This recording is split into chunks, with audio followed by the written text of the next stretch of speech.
Hello everybody, Peter the Booklover here, and this is Book Talk, and this is where I talk about the books I recently read, and in this episode, episode number 28, I'm going to talk about the book Flesh Rehearsal by Brian Bowyer.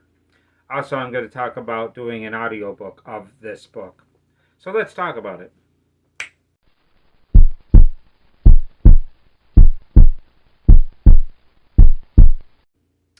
Hello everybody, I'm Peter the Book Lover. I have a channel to where I talk about books and movies, and I have a great time doing it. Hopefully you'll have a good time as well. And in this episode, I'm going to talk about Flesh Rehearsal by Brian Bowyer, and I'm going to talk about doing the audiobook of this book and posting it on YouTube, and also about another book that I did an audiobook on. And I'm going to talk about that in this book, so let's get into this. But before I get into the book, I want to thank everybody for being here. I really appreciate everybody that's watching this video. Thank you for giving me your time. I love you all. Okay, so we're going to talk about this book right here. This is Flesh Rehearsal, and this was written by Brian Bowyer. And the thing about it is that I did an audiobook of this book. And it took me quite a bit of time to do this. Now, this is the second audiobook that I've done. I also did an audiobook on the Titanic called Lost and Found. That's also on my channel. Plus, you can find this on my channel as well. I posted this a little while ago. And yeah, you could actually listen to either one of these on YouTube. They're both available on YouTube. And the thing about it is this took me quite a bit of time to do this. I actually started doing this. I did 20 chapters, and then I stopped for a while, and then I got caught up on a bunch of videos, and then I went back to it, and I finished it. And it's a great experience, man. If you want to be a better reader, a great way to be a better reader is do an audiobook. You'll learn a lot as you're doing it. You know, it's an effort to pronounce everything correctly. I'd say that I did about 98% correctly. I mean, there's a couple mistakes in here, but 98% of this book I pronounced correctly. And it was a lot of effort to get all the mistakes out. It was a lot of work. But yeah, I did this. Now, this book was sent to me by Brian Bowyer. Now, Brian Bowyer, if you're actually watching this video, I want to really give you a big thank you for letting me read this book. I really appreciate you sending me this book. And I really enjoy this book. You sent me a very interesting book. And it became more interesting the longer that I spent time with this book. So I really want to thank Brian Bowyer for sending this to me. So before I go further, let me give you what this book is about. Now, this book is about a girl named Gretchen, and Gretchen actually loses all of her family members. She's got a sister, she got a mother and a father, and they all die in a very short time with each other. So, and some die differently than others, but I really don't want to give away how they die, but she loses a lot of family members, and then she's on the road. And she lives in Nebraska. And she's leaving Nebraska. She doesn't know where she wants to go. But while she's in Nebraska, she meets two other people. She meets Jacob and Amelia. And they are two people that live in LA that are on their way back from Chicago because they had to meet somebody, discuss a will or something, or an inheritance or something. So they had this meeting, and then they were back, and then they see Gretchen, and Jacob was really attracted to her, so he approaches her. They have a conversation, and they get together. And it doesn't take them long to realize that Gretchen can sing very well, and they're musicians, so they decide that they want to start a band together. So they wind up doing that. But they before they do that, they actually travel across America to get back to LA, and they have some adventures along the way. And then they finally get to LA, and they get to bed together, and they start this band called Tourniquet. And it's a pretty interesting story on how they formed this band. And at the same time, there's another character in this book called Ludlow, and he's schizophrenic, and they have a lot of adventures with him as well. See, this guy is in LA, and this guy's a drummer, and he winds up joining this band as well.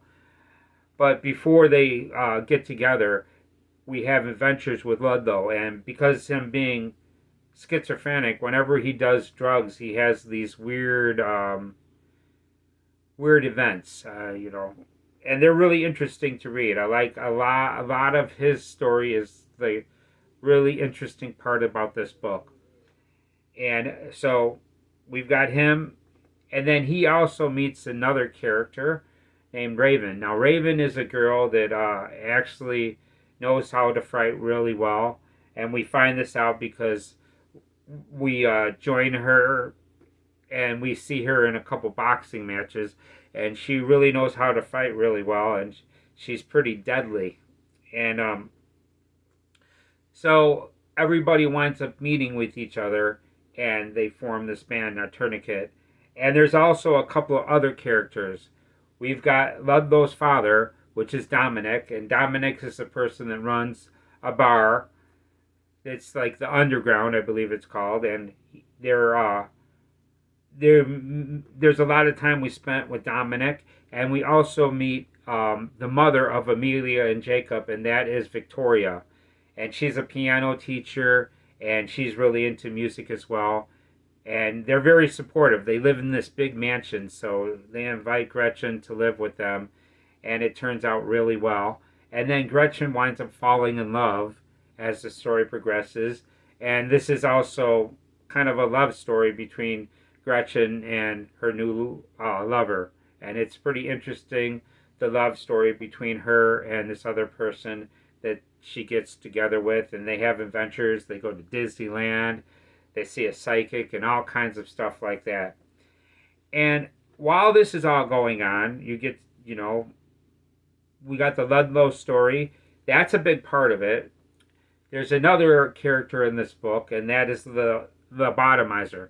The lobotomizer is a serial killer that has a lot of victims that he leaves on the street, and they're lobotomized, and that's how they know that they're a victim of the lobotomizer.